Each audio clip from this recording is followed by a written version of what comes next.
Steve, you had your first trip away with the Under-21s last month, back now with us for the rest of the campaign.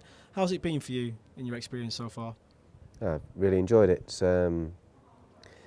I've got to know Gareth, and Gareth's a good guy to work for, and the players, I've got to say, have been really receptive and got good attitude towards the work, and fantastic facilities. Got some good players, and I've really enjoyed it so far.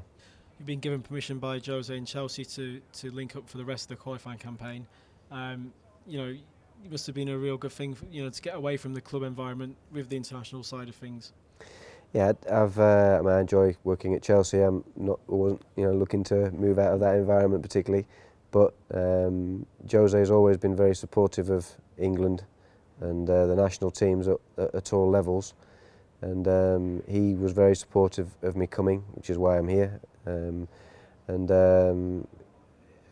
a personal point of view, as I say, I've really enjoyed the get together last time, and already we're a couple of days into it this time.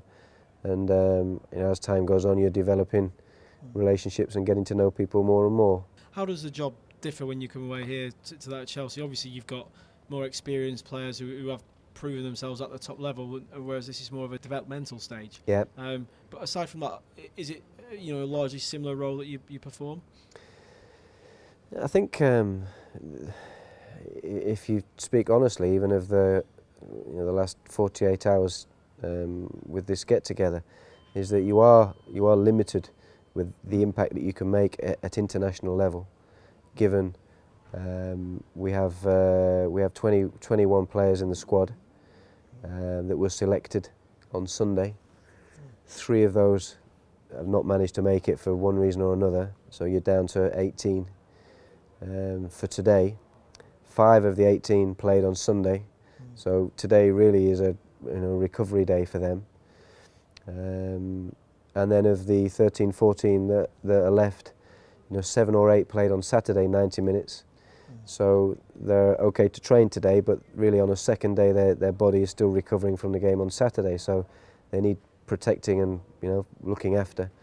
So tomorrow will be a better working day, in that we'll have the group together really for the first time.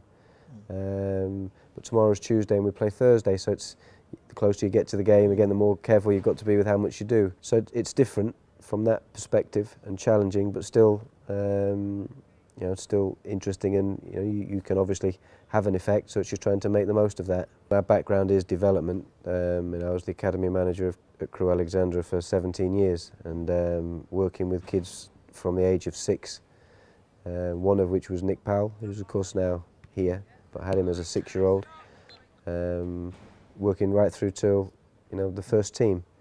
So that gave me a great grounding. I worked very closely with Dario Gradi during that period, who has an outstanding record as a developer of a footballer.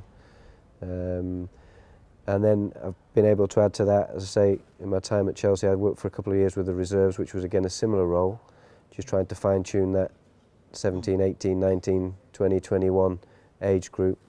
But in the past 3-4 years, I've managed to have experience at the senior end as well, which has been a great experience to add to the knowledge that I've managed to gain in the development role. So I think all things considered, it does put you in a good place now to you do understand the big players who are at big clubs with big reputations. You understand how they operate and work and what motivates them, but also the guys that are still looking to make progress and find their way. Yeah, you mentioned some of the coaches you've worked under: Dario Gradi, most recently Jose Mourinho, Rafael Benitez, Roberto Di Matteo. You've worked with some Carlo big Ancelotti, players, Andre Villas-Boas. Yeah, I mean, you must take a little bit from every one of those in for your own sort of repertoire and experience. It's been a fantastic experience for sure, and all those guys that you've mentioned, first and foremost, are good guys to work for. That's why they get to the top. Hard-working, good guys, all with a slightly different way of doing things, whether it's man management, whether it's organisation, tactical, technical. So it's been you know, a great learning curve for me, you know, to be able to tap into those minds and you know, look at what's succeeded and what perhaps hasn't succeeded and why, and hopefully try and learn from that and improve myself.